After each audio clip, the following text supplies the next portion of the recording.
ప్రస్తుతం అయితే ధర్నా చౌక్ దగ్గర ఉన్నాము. ఇక్కడనైతే కొంతమంది కార్మికులకు వేతనాలు రావట్లేదని వాళ్ళు ఈరోజు ధర్నా పెట్టడం జరిగింది. ఇక్కడనైతే కొంతమంది ఉన్నారు. మరి వారితో మాట్లాడి తెలుసుకుందాం. నమస్తే అన్న. నమస్తే. ఇది ఈరోజు పెట్టడానికి ముఖ్య ఉద్దేశం ఏంటన్న అసలు? గ్రామ పంచాయతీ కార్మికులు గత 8 మాసాల నుండి వేతనాలు ఇవ్వకపోవడంతో పస్తులు ఉండాల్సిన పరిస్థితి ఉన్నది. ఇప్పటికే ఎంపీడీఓలకు, మండల స్థాయిలో అధికారులకు, జిల్లా కలెక్టర్లకు, డిపిఓలకు వినతి పత్రాలు ఇచ్చినప్పటికీ కూడా వాళ్ళకి జీతాలు రావట్లేదు. నెల రెగ్యులర్గా వేతనాలు ఇవ్వాల్సిన ఈ ప్రభుత్వం 8 నెలల నుండి కూడా వీళ్ళ కడుపు మార్చుతున్న పరిస్థితి ఉన్నది. అసెంబ్లీ సమావేశాలు జరుగుతున్నాయి కాబట్టి వాళ్ళ వేతనాల సమస్య చెప్పడం కోసం వచ్చారు.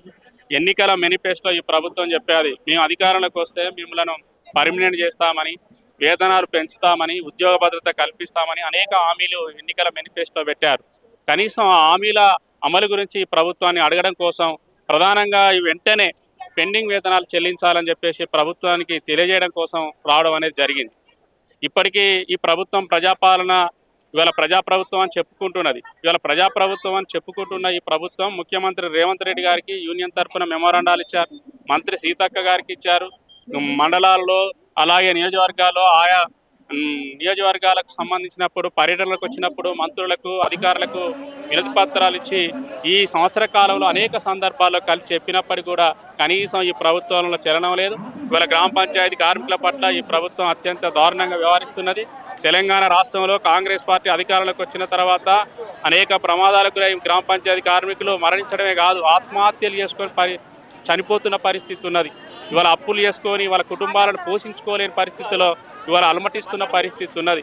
ఇవాళ కరోనా వచ్చినా, అంటురోగాలు వచ్చినా గ్రామాల్లో ఇవాళ ప్రాణాలను సైతం లెక్క చేయకుండా పనిచేస్తున్నటువంటి గ్రామ పంచాయతీ కార్మికుల గురించి పట్టించుకోకపోవడం అంటే ఇది చాలా దారుణం అని చెప్పేసి ఇవాళ గ్రామ పంచాయతీ కార్మికులు ఈ ప్రభుత్వానికి తెలియజేస్తూ ఉన్నారు. ఈ డిమాండ్లను, వీళ్ళ న్యాయమైనటువంటి సమస్యలను ప్రభుత్వం పరిష్కరించకపోతే రాష్ట్రంలో సమ్మెబాట పట్టడానికి ఇవాళ గ్రామ పంచాయతీ కార్మికులు సిద్ధంగా ఉన్నారని చెప్పేసి ప్రభుత్వానికి హెచ్చరిస్తున్నారు. ఎన్ని సంవత్సరాలుగా ఈ గ్రామ పంచాయతీలో మీరు ఉద్యోగం? నేను గ్రామ పంచాయతీలో చేయబట్టి కనీసం ఇప్పుడు 30 సంవత్సరాలు అవుతుందమ్మా. నేను 8 చేస్తున్నా. నేను పనిచేస్తున్నప్పుడు 200 రూపాయల నుంచి నేను జీతం ఎత్తుతున్నా. ఇప్పటికీ 9,500 పోయిన ప్రభుత్వం నిర్ణయించింది. కానీ ఇప్పుడు మాకు 9 నెలల నుంచి వేతనాలు లేవు. ప్రతి ఒక్క కార్మికునికి చాలా ఎన్ని అప్పులు చేసుకొని అప్పులు తీర్చలేనంత బాధలో ఉన్నది. గతంలో మేము 2017లో సమ్మెలు చేసినప్పుడు ఇప్పుడున్న ప్రభుత్వం వచ్చి మీ యొక్క టెంట్ల కిందకి వచ్చి మేము మీకు హామీలు ఇస్తున్నాము, మా ప్రభుత్వాన్ని నిలబెట్టండి, మాకు ఓట్లు వేస్తే మీకు మీ హామీలన్నీ తీరుస్తాము అని చెప్పారు. అయితే మాకు అప్పుడు గతంలో రేవంత్ రెడ్డి గారు వచ్చారు, సీతక్క గారు వచ్చారు, బట్టి విక్రమార్క గారు వచ్చారు, వీళ్ళందరూ మంత్రులు కూడా అందరూ వచ్చారు. వాళ్ళు ఇచ్చిన హామీలను మాకు ఉద్యోగ భద్రత ఇస్తామని చెప్పారు. ఒక మల్టీపర్పస్ విధానాన్ని తీసుకొచ్చి మా కార్మికుల మీద ముదిబండగా పెట్టారు. అప్పుడు సీతక్క గారు, రేవంత్ రెడ్డి గారు అన్నారు, మల్టీపర్పస్ విధానం అంటే ఏందో కేసీఆర్కి తెలియదా, ఎందుకు పెట్టినది, మీకు చాలా అన్యాయంగా ఉంది, మా ప్రభుత్వం వస్తే రద్దు చేస్తామని చెప్పారు. ఈ ప్రభుత్వం వచ్చినాక మరి ఇట్లా సంగతి మాకు జీతాలు లేవయ్యా అంటే మీకు జీతాలు ఇస్తాం, అది ఇస్తామని చెప్పారు. ఇప్పుడు ఒక్కొక్క గ్రామ పంచాయతీలో యాదాద్రి భువనగిరి జిల్లా చౌటుపల్లి మండలంలో ఒక్కొక్క గ్రామ పంచాయతీ 9 నెలల నుంచి వేతనాలు లేవు. ఇప్పుడు ఆత్మహత్యలు జరుగుతున్నాయి. ఎందుకంటే అప్పులు చేసుకొని తీర్చలేక ఆత్మహత్యలు చేసుకుంటారు. ఎండాకాలం ఎండలు ఎక్కువ తీవ్రత అవుతుంది. సిబ్బంది చేయడం వల్ల ఈ ఎండ దెబ్బలు కొట్టి చాలా మంది చనిపోతారు. ఈ మల్టీపర్పస్ విధానం పెట్టి ఇప్పుడు లైట్ ఎయిర్ ఆయన తీసుకొచ్చి ఇట్లాంటి ఆయన తీసుకొచ్చి లైట్ ఎయిర్ పెడతారు. తెలిసి తెలియక పోలేక కింద వరకు చనిపోతారు. ట్రాక్టర్ డ్రైవర్లు కాకుండా ఇప్పుడు నీళ్ళు పెడతారని ట్రాక్టర్ నడవంటే అట్లా పెట్టి చాలా మంది చనిపోయారు. అది మాకు ఏంటంటే మాకు ఇప్పుడు పెట్టిన మల్టీపర్పస్ విధానాన్ని రద్దు చేయండి, మా యొక్క గుర్తించండి, మమ్మల్ని గ్రామ పంచాయతీ సిబ్బందిని గుర్తించండి, మాకు పర్మనెంట్ చేయండి, మాకు కనీస వేతనం ఇవ్వండి, మేము చేసే కష్టానికి మాకు ఫలితం ఇవ్వండి అని మేము కొట్లాడుతున్నాం. ఇన్సూరెన్స్ చేసేది చెప్తున్నాం. కనీసం మా కార్మికుడు చనిపోతే కూడా ఒక సెక్రటరీ కూడా వచ్చి మందులు ఇచ్చే పన్న లేడు. గతంలో ఒక షాపులలో కనీసం ఒక షాప్ అతను చనిపోతే ఒక యజమాని వచ్చి పరామర్శించిపోతాడు. కానీ 24 గంటలు మా దగ్గర మాతో పని చేపించుకున్న సెక్రటరీ కూడా మా యొక్క అపాయం జరిగిందంటే వచ్చి మందులు ఇచ్చే పరిస్థితిలో లేదు. ఇంత ముందుకు మా స్వీపరు ఈమెకు కడుపు ట్రాక్టర్ల చెత్త ఎత్తే కింద పడది, కడుపుకు మొత్తం ఇట్లా కట్ అయిపోయింది. కానీ వచ్చి ఒక ఎంపీడీ వచ్చి చూడలేదు, ఒక సెక్రటరీ వచ్చి చూడలేదు. అదే ఇప్పుడు ప్రతి ఒక్క గ్రామ పంచాయతీ జరిగేది అదే. కాబట్టి మాకు దయచేసి ఈ ప్రభుత్వం నువ్వు ఇచ్చిన మేనిఫెస్టోలో పెట్టిన హామీలని మాకు ఇచ్చి మా పెండింగ్ వేతనాలు ఇచ్చి ఇప్పుడు ఎస్టీఓని లాక్ చేసారు, జీతాలు ఇస్తున్నామని మీరు మీకు గ్రామ పంచాయతీ సిబ్బంది మొత్తం జీతాలు ఇచ్చేసామని చెప్పేసి మీడియా ద్వారా, పేపర్ల ద్వారా మొత్తం అలవెన్ చేసారు. అలవన్ చేసిన తెల్లారి ఆ చెక్కులు వచ్చి ఎస్టీఓలు పడగానే ఎస్టీఓ లాక్ చేసారు. ఇప్పటిదాకా కూడా మాకు జీతాలు రాలేదు.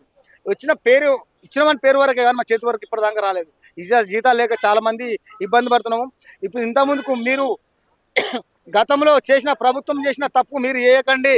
ఇంత ముందుకు ఇదే తప్పు చేస్తే కేసీఆర్ గారు ఎట్లా ఇంటికి పోయారో మీరు కూడా ఇదే తప్పు చేస్తే ఈ గ్రామ పంచాయతీ సిబ్బంది ఒక సత్తా ఏందో ఇప్పుడు వచ్చే సర్పంచ్ ఎలక్షన్లలో చూపిస్తామని మేము ఇప్పుడు ప్రభుత్వాన్ని కూడా మేము డిమాండ్ చేస్తున్నాం. ఎందుకంటే మేము వేరే రకంగా చేస్తలేము. మా యొక్క కడుపు గాలి మేము పని చేస్తున్నాం కాబట్టి మాకు తిండికి లేక మేము మా కష్టాన్ని గుర్తించమని మీకు ప్రభుత్వాన్ని మేము డిమాండ్ చేస్తున్నాం. మా యొక్క పర్మనెంట్ చేయండి. మీరు పర్మనెంట్ సీనియారిటీ ప్రకారంగా చేయండి. మొత్తం పర్మనెంట్ చేయట్లేము. ఏ ప్రకారంగా సీనియారిటీ ప్రకారంగా మీరు చేసి వాళ్ళకి జీతాలు కంటిన్యూగా ఇవ్వండి. మీరు 60 జీవో ప్రకారంగా చేస్తామన్నారు. మున్సిపాలిటీలో చేసే పని అదే, మేము ఊర్లలో గ్రామాలలో చేసే పని అదే. మున్సిపాలిటీ వాళ్ళకు వేరే రకంగా మమ్మల్ని వేరే రకంగా చూడకండి. అందరి అన్ని సమాన పనికి సమానం అవుతాం. కనీసం 26,000 ఇస్తేనే మా యొక్క పుట్ట గడుస్తుంది. మీరు ఇచ్చే 9,500 కూడా ఆ 9,500 9 నెలల నుంచి చేయకుంటే మేము ఏం దీన్ని బతకాలి? లక్షల జీతాలు ఉన్న వాళ్ళకు 1వ తారీఖు నాడు జీతం పడుతుంది. మరి మా 9,000 ఉన్న వాళ్ళకు కనీసం 9 నెలల దాకా జీతాలు పడలేదంటే ఒకసారి మీరు మా యొక్క సిబ్బంది గురించి మీరు గమనించి రేవంత్ రెడ్డి ముఖ్యమంత్రి గారు మీకు దయచేసి మేము చెప్తున్నాము, మా గ్రామ పంచాయతీ తరఫున మా సిబ్బందిని ఉసురు మొత్తం మీ ప్రభుత్వానికి తాకనివ్వకండి. గతంలో ఇదే పొరపాటు చేస్తే మీ బీఆర్ఎస్ ప్రభుత్వం ఇదే పొరపాటు చేసింది. ఎన్నిసార్లు సమ్మె చేసినా కానీ మమ్మల్ని ఒక్కసారి కూడా అలవాటు చేయలేదు. అందుకని ఆయన ఇంటికి పోయిండు. మీరు మళ్ళీ ఆ తప్పు చేసి సర్పంచ్ ఎలక్షన్లలో కూడా మా సత్తా ఏందో చూపిస్తాము. మీరు మా యొక్క డిమాండ్స్లని మీరు ఇచ్చిన మాటలు నిలబెట్టుకోవాలని చెప్పేసి మేము ప్రభుత్వాన్ని డిమాండ్ చేస్తున్నాం. మా యొక్క కనీస వేతనాలు ఎప్పుడు మాత్రం ఇవ్వండి. కనీసం మాకు పెండింగ్ వేతనాలు ఇచ్చే ఒక తీరుగా మీరు చేయండి. మా గ్రామ పంచాయతీ సిబ్బందికి సరైన జీతాలు లేవు. అదొకటి పాయింట్. మాకు మల్టీ వర్కర్స్ విధానాన్ని తీసేయాలి, రద్దు చేయాలి. అదొకటి. మాకు కనీస వేతనం జీతం 18,000 ఇవ్వాలి. పిఎఫ్ ఎస్ఐ ఏఎస్ఐ కటింగ్లు ఏవి లేవు. అందరికి ఉద్యోగ భద్రత ఉంది, మా గ్రామ పంచాయతీ సిబ్బందులకి ఉద్యోగ భద్రత లేదు. దాని కొరకు మేము రోడ్డు ఎక్కినాం ఈరోజు. మరి ఇచ్చే శాలరీలు కూడా సరైన ప్రతి నెల ఇస్తామని మాట ఇచ్చిర్రు. దాని ప్రకారం కూడా ఇవ్వకుండా మధ్యలో పోరాటాలు చేయంగా ఆపిన పెండింగ్ జీతాలు ఒక 6 నెలలే కొట్టిరు. మళ్ళీ ఇప్పుడు 3 నెలల కానుంచి ఆపిరు, మళ్ళీ జనవరి నుండి. ఆ జీతాల కొరకు మేము రోడ్డు ఎక్కి పెండింగ్ వేతనాలు ఇవ్వాలని గవర్నమెంట్ ని కొట్లాడుతున్నాం. అంటే మీరు ఎవరిని కలవలేదా? ఏ మంత్రులను కానీ ఎవరిని కలవలేదా మీరు ఇంతవరకు? కలిశారు, మా యూనియన్ నాయకులు కలిశారు. కలితే ఇస్తానని హామీ ఇస్తారు. వాళ్ళ ఆయుధాల ప్రకారం మేము ఆగుతున్నాం. అట్లా ఆగుకుంటూ వచ్చినాం. వాళ్ళు చేసే విధానం లేదు, ఇక మనకి చేయరు అని మాకు పిలుపునిస్తే మేము వచ్చేసినాం. మా యూనియన్ నాయకులు పిలుపునిచ్చారు మాకు. వాళ్ళు ఇక మనకి చేయరు, మనం ఇట్లనే వాయిదాలు పెడుతుంటే వాయిదాల ప్రకారం మనం ఇట్లనే వాళ్ళు గడుపుకుంటూ వస్తారు, మనకు కాదు అని మాకు పిలుపునిస్తే మేము ఆ పిలుపు మేరగా వచ్చేసినాం. ఈ పిలుపు మేరగా మా యూనియన్ నాయకులు ఎంత లెక్కపోతే అంతవరకు కూడా మేము కార్మికులుగా వాళ్ళకి సపోర్ట్గా ఉండటానికి మేము సిద్ధంగా ఉన్నాం. ఇప్పటికి ఎన్ని నెలల నుంచి రాలేదు మీకు జీతం? ఎంత మందికి రాలేదు అన్నట్టు? మొత్తం అంతా రాలేదు. రాష్ట్ర వ్యాప్తంగా 3 నెలల జీతాలు ఆగినాయి, 6 నెలలు, కొంతమంది 10 నెలలు ఉన్నాయి. అట్లా శాఖలను బట్టి ఆపిరు జీతాలు. అంటే ఆన్లైన్ వాళ్ళు కొంతమంది ఉన్నారు, ఆఫ్లైన్ వాళ్ళు కొంతమంది ఉన్నారు. అట్లా ఇప్పుడు ఆఫ్లైన్ వాళ్ళు ఏం చేస్తారంటే అడగలేక వాళ్ళు భయంతో ఉంటే వాళ్ళకి 10 నెలలు, సంవత్సరం అట్లా ఆపుతారు. మేము ఆన్లైన్లో నుండి కొంచెం ఆన్లైన్ అయింది కానీ గట్టిగా అడిగితే మాకు ఆ మధ్యలో పోరాటం చేస్తే 6 నెలలు వేసారు. ఇంకా 3 నెలల జీతాలు ఆగినాయి. 3వ నెల ఇది. అంటే ఎలా గడుస్తుంది మరి? ఇంట్లో కూడా మరి అప్పు తెచ్చుకుంటున్నాం, కొట్టుకాడి పని ఇట్లా అప్పు తెచ్చుకుంటున్నాం. ఆ అప్పులు కాడ ఇవ్వట్లేదు మాకు సరిగా. ఇక చుట్టాల కాడ, బంధువుల కాడ, వాళ్ళ కాడ అప్పులు తెచ్చుకుంటున్నాం. 5 రూపాయలు వడ్డీ, 10 రూపాయలు వడ్డీ అట్లా తెచ్చుకొని ఇయ్యంగానే మళ్ళీ అప్పులలో కట్టుకోవటం అవుతుంది. అట్లా మాకు పొట్ట తిప్పలే బాగా ఇబ్బంది అయితే. అప్పుకి వడ్డీకి తెచ్చుకుంటే మళ్ళీ మీకు మిగలవు, ఇంకా చాలా ఇబ్బంది. మిగలకనే రోడ్డు ఎక్కింది మాకు. మిగలకనే మాకు సరిపోవట్లేదు ఈ జీతం అని రోడ్డు ఎక్కినాం. మాకు జీతం సరిపోవట్లేదు. అక్క సీతక్క, నీ ఇంట్లో పెంచుకునే కుక్క ఖరీదన్న మాకు ఇలా కట్టి ఇవ్వాలి, మాకు అట్టనన్న జీతం ఇయ్యక. ఒక రోజు మీ ఇంట్లో పని మనిషికి ఎంత ఇస్తాను, నువ్వు ఇంట్లో చదువుకునే కుక్కకి ఎంత ఫుడ్ పెడతాను, దాని మందమన్నా మాకు జీతం ఇయ్యక్క అని మీరు రోడ్డు ఎక్కినాం. ఇప్పుడు ఈ రోజు రోడ్ ఎక్కినారు, తర్వాత ఇది ఒక్క రోజే చేస్తారా? మరి ఎన్ని రోజు కాదు, మా డిమాండ్లు అన్ని నెరవేరేదాకా మేము సమ్మె చేస్తూనే ఉంటాం. మాదేందో చూపెడతాం, మా కార్మికుల సత్తా ఏందో చూపెడతాం. కార్మికుల బట్టలు ఇవ్వలేదు. కేసీఆర్ బట్టలు ఇచ్చిండు. ఈయన వచ్చిన రాత్రి వచ్చాక బట్టలు లేవు, సబ్బులు లేవు, చెప్పులు లేవు, కడవలు లేవు. అవి గుర్తించట్లేదు. కనీసం ఆయన వచ్చినాక ఇంత జీతం పెంచిన ఆశ ఉంది కానీ అసలు ఆ జీతం కూడా పెంచలేదు. కేసీఆర్ గారి పాలనలో మీకు ఇవన్నీ మంచిగా ఉండే? మంచిగా ఉన్నాయి. ఈయన వచ్చిన కంచి ఏం లేవు. ఆయన వచ్చిన కంచి చాలా మంచిగా ఉండే. రేవంత్ రెడ్డి సార్ కూడా మీకు మంచి చేస్తామ్మా, కేసీఆర్ సార్ కన్నా మీకు 10 ఏళ్ళు నేను మేలు చేస్తా అని చెప్పిండు. కేసీఆర్ సార్ వచ్చి 8,500 ఉండేది 9,500 ఇచ్చిండు. మళ్ళీ ఇప్పుడు ఆయన ఏమన్నాడంటే కనీస వేతనం మీకు 12,000 18,000 రూపాయలు మీకు ఇస్తామా అని చెప్తే మేము ఆయన నమ్మి మేము ఓట్లు వేసినాం. ఆయన నమ్మి వేసినాం. ఓన్లీ మాకు లేడీస్ సీతక్క అంటే మాకు చాలా ఇష్టం అని చెప్పి ఏదో మా పేదలను ఆదుకుంటుందని చెప్పేసి మేము ఆమె తరఫున కూడా కొన్ని ఓట్లు వేసినాము. మేము గ్రామ పంచాయతీ అంటే కొన్ని వేల మంది ఉన్నాం. వేల మంది కడుపులు కొట్టుకుంటూ వారు చల్లగా ఉంటే సరిపోతుందా అమ్మ చెప్పు? ఒక్కరం లేవు, ఇద్దరం లేవు. ఒక్కొక్క మండలానికి 24, ఒక్కొక్క జిల్లాకు 20, ఒక్కొక్క మండలానికి 24 గ్రామాలు, ఒక్కొక్క జిల్లాకు 50-60 మండలాలు ఉంటాయి. అట్లాంటి మండలాలని ఇంతమంది ఉన్నారంటే ఇక్కడ వచ్చిన మండలాలు అంటే కొద్దిగా మందే వచ్చిండ్రు. అందరు వస్తే మాత్రం హైదరాబాదే పట్టదు. అంతమంది ఉన్నాం మేము. అంతమంది కడుపులు కొట్టుకుంటూ మీరు హాయిగా తడిబట్టలు వేసుకొని మీరుంటే అసెంబ్లీలోనేమో అందరికి వేతనాలు మేము ఎవరికి ఇస్తే ఆపుతలేము, అందరికి ఇస్తున్నామని పేపర్ స్టేట్మెంట్ ఇస్తున్నారు. రైతు బంధు ఇస్తున్నాం అంటున్నారు, ఫ్రీ బాస్ ఇస్తున్నాం అంటున్నారు, అన్ని ఇస్తున్నాం అంటున్నారు. ఫ్రీ బాస్ మేము ఏం చేసుకోవాలమ్మా? కష్టం చేసిన రూపాయలు ఏంది? బస్సు ఎక్కి బస్సు దిగటోళ్ళమ్మా మేము? పొద్దున లేస్తే 6 గంటలకు పనికి ఎక్కితే 6 గంటలకు దిగవాళ్ళం మేము. బస్సు ఎక్కడానికి మాకేం అవసరం ఉంది? బస్సుకు గతి లేక మేము బస్సు ఎక్కుదామా? మేము ఏ బస్సు ఎక్కుదాము? సబ్బులు లేవు, శానిటైజర్ వర్క్ లేదు. కరోనా వస్తే ఒక్క ఆయన దగ్గరికి రాకపోతే కరోనా వచ్చిన వాళ్ళని ఏడ్చి కుక్క చచ్చిపోతే పిలుస్తారు, కుక్క చచ్చిపోతే పిలుస్తారమ్మా, ఎలక చచ్చిపోతే పిలుస్తారు. కన్న తల్లి చచ్చిపోతే మాకు సెలవు లేదంట పోనీకే. మేము కన్న తల్లి చచ్చిపోతే పోనీకి కూడా మాకు పర్మిషన్ లేదంట. అంటే మేము వీళ్ళ కింద తొత్తులం అయిపోయిపోయి అన్నట్టు. వాళ్ళ ఇంట్లో ఇచ్చే కుక్కను కానీ, వాళ్ళకి ఇచ్చే ఊడ్చే పని మనిషికి కానీ, వాళ్ళ ఇంట్లో అంట్లు మనిషికి కానీ, బట్టలు ఉతికే మనిషికి కానీ, వాళ్ళకి ఇచ్చే సబ్బులు వారు కానీ మాకు అంత రెస్పెక్ట్ లేకుండా అయిపోయింది. ఇంత ఏదైనా రావాలి అది పోయి తినాలి. ఆదివారం కూడా మమ్మల్ని ఆయిపోతాడు ఇంత సబ్బులే సర్పులే ఏంది మా పరిస్థితి? ఇంత ఘోరమా? 5 రూపాయలు మిత్తి తెచ్చుకుంటే మాకు 7 తాగలేదు. 4 నెలలు అవుతుంది. మా పరిస్థితి బాగలేదు. అసలు బయట అప్పు తీసుకొని వచ్చినాం మేడం. 1000 రూపాయలు లేక కూడా ఈ రోజు ఆగండి, ఈ రోజు తినడానికి కూడా ఫుడ్ లేకుండా అంత దూరం నుంచి తెల్లవారుజామున 3 గంటలకు బయలుదేరితే ఈడికి వచ్చే వరకు 11 అయింది మేడం. కనీసం టీ తాగడానికి 10 రూపాయలన్నా కావాలా? భోజనం చేయడానికి 50 రూపాయలన్నా కావాలా? మళ్ళీ మేము పోవు రావడానికి 1000 రూపాయలు కావాలా? అదల్లా కలిపితే 1 రూపాయి మా దగ్గర లేదు. మేము ఎట్ట రావాలి? హైదరాబాద్ కు మీటింగ్ చేయడానికే రావాలా? మేము సమ్మె చేయకపోతే డబ్బులు ఇస్తలేరు. సమ్మె చేస్తేనేమో ఎవరు పట్టించుకున్న దిక్కులేరు. మాట్లాడుతుంటారు, వాళ్ళు వెళ్ళిపోతుంటారు. మా పరిస్థితి మేము ఎవరికి చెప్పుకోవాలి మేడం? అది చెప్పండి. మూతి పెట్టి వంగి అసలు బాతికి వస్తుంది.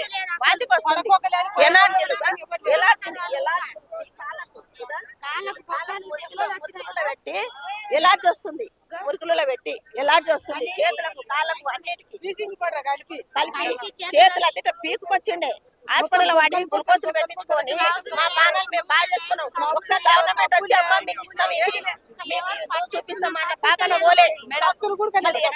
మేడం గ్రామ పంచాయతీలో ఇంకొకటి బడ్జెట్ కూడా లేదని చెప్పి మాకు చెప్పడం జరుగుతుంది. అది ఎస్టీఓలో వేసినాం చెక్కులు అన్ని కూడా చెప్పడం జరుగుతుంది. కానీ ఇంతవరకే 5-6 నెలలు ఒక్కరికి కూడా పథకంలో అయితే లేదు. ఇంకొకటి జనవరి నుంచి మీకు డైరెక్ట్ అకౌంట్లో గ్రీన్ సిగ్నల్ ద్వారా డైరెక్ట్ అమౌంట్ వేస్తామని చెప్పడం జరిగింది. అది కూడా నెరవేరలేదు. ఇంకొకటి మాకు చేతులకు బ్లౌజులు అదే బ్లీచింగ్ దాంట్లో మోరీలో చల్లుతాం కదా, అవి చల్లని కానీ పోయని కానీ బ్లౌజులు అడగనికి పోతే మాకు గ్రామ పంచాయతీలో బడ్జెట్ లేదు, మేమేం చేయలేము, పోయి కలెక్టర్ని అడగండి అని చెప్పడం జరుగుతుంది. కలెక్టర్కి వినతి పత్రాలు ఇచ్చినాం, డిపిఓకి ఇచ్చినాము, ఎంపీడీఓకి ఇచ్చినాము, ఎంపీఓకి ఇచ్చినాము, అందరికి ఇచ్చినాం. అందరూ మా వల్ల ఏం లేదు, పైన ఎవరు ముఖ్యమంత్రి గారిని పోయి అడగండి అని చెప్పడం జరుగుతుంది. ఎటువంటి మంచి రెస్పాన్స్ అయితే రాలేదు. అవును ఈ నెల ఇచ్చిండ్రు కదా, మళ్ళీ నెల వరకు ప్రాబ్లం ఒకటి కాకుండా ఒకటి. సరే మీకు జీతాలు అంటే పైన ఉన్నాయి అంటుండ్రు, బ్లౌజులు కనీసం బ్లౌజులు కానీ సబ్బులు కానీ శానిటైజర్ కానీ మాకు కూడా ఉండాలి కదా. అవి ఏవి లేవు. మా పిల్లలు చదువులు చదవాలంటే కూడా భారంగా ఉంది మేడం. ఎందుకంటే 5-6 నెలలు అవుతుంది మాకు జీతాలు రాక. 5-6 నెలలు లేకపోతే కూడా మేము కూడా మా పిల్లలని ఏం పెట్టి చదివించుకోగలం? మీరు ప్రైవేట్ స్కూళ్ళలో మీరు చదువుకుంటారు, సరే మీరు ముఖ్యమంత్రులు కాబట్టి మీకు 4,50,000 ఉండొచ్చు, మంత్రులు కాబట్టి మీకు 2 లక్షలు, ఎమ్మెల్యేలకు 2 లక్షలు అట్లా ఉండొచ్చు. మీరు ఒక నెల ఆపుకొని మాకు ఇవ్వండి, ఒక నెల జీతం ఇస్తే మాకు అందరికి 5-6 నెలలు ప్రాబ్లం సాల్వ్ అవుతుంది కదా. నెలకు మాకు కూడా వేస్తే మీరు చెప్పినట్లు మళ్ళీ మేము ఒక్క రోజు డ్యూటీ కాకపోతే 300 మాకు జీతం కట్ చేస్తారు. అంటే ఇప్పుడు జీతం ఇస్తలేరు కాబట్టి మీరు వెళ్ళకుండా అక్కడనే ధర్నా చేస్తే కదా? అక్కడ వేసి చూసినాం మేడం, అక్కడ మండలంలో చేసినాం, మండలంలో వేసినాం, కలెక్టర్ ఆఫీస్ ముందర వేసినాం, ఎక్కడ వేసినా మా ప్రాబ్లం అయితే సాల్వ్ కాలేదు. కలెక్టర్ ఆఫీస్ ముందర ఇట్లా వేసి కలెక్టర్ రావాలి అంటే కూడా కలెక్టర్ పట్టించుకున్న దిక్కు కూడా లేదు మమ్మల్ని. అందుకు ఈడనన్నా వచ్చి గోసలు చెప్పుకుంటా నెరవేరుతాం మేము అని వచ్చి చెప్పినాం. ఒక్కసారైనా మీరు రేవంత్ రెడ్డి గారిని కలిసే అవకాశం వచ్చిందా? మాకు ఇయ్యలేదు మేడం. ఈడ వచ్చి ధర్నాలు చేస్తున్నా కొంతమందిని తీసుకుపోయి స్టేషన్లు వేసిండ్రు మమ్మల్ని. ఇప్పుడు మేము పోయి ఇడిపియాలి. 5 గంటల వరకు మిమ్మల్ని ఇస్తామనే పొజిషన్కి వచ్చినాం మేము. మాకు ఇచ్చే 9,500 జీతానికి మీరు ఇంత నరకం అనుభవించడం అయితే ఇది న్యాయమైన పద్ధతి కాదు. మేమేం అడగలేదు మిమ్మల్ని 26,000 మాకు జీతం ఇవ్వాలని. మేము టీఆర్ఎస్ ప్రభుత్వం ఉన్నాగా మేము ధర్నా 34 రోజులు కొనసాగించినాం.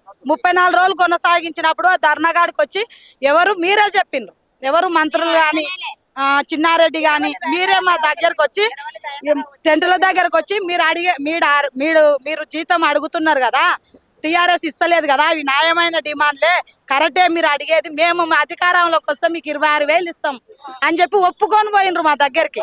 26,000 కాదు కదా 9,500 కనీసం నెలకు వచ్చేటట్లు మాకు చూడాలని మేము కూడా, ఎందుకంటే మాకు కూడా భవిష్యత్తు పిల్లలు, మాకు కూడా పెళ్ళాలు, అందరు యువకులు ఎక్కువ ఉన్నారు దీనిలో. ముసలోళ్ళు దాని పొద్దున లేసి మురికి కాలువలో పోయి మూతి పెట్టి చేయాలి.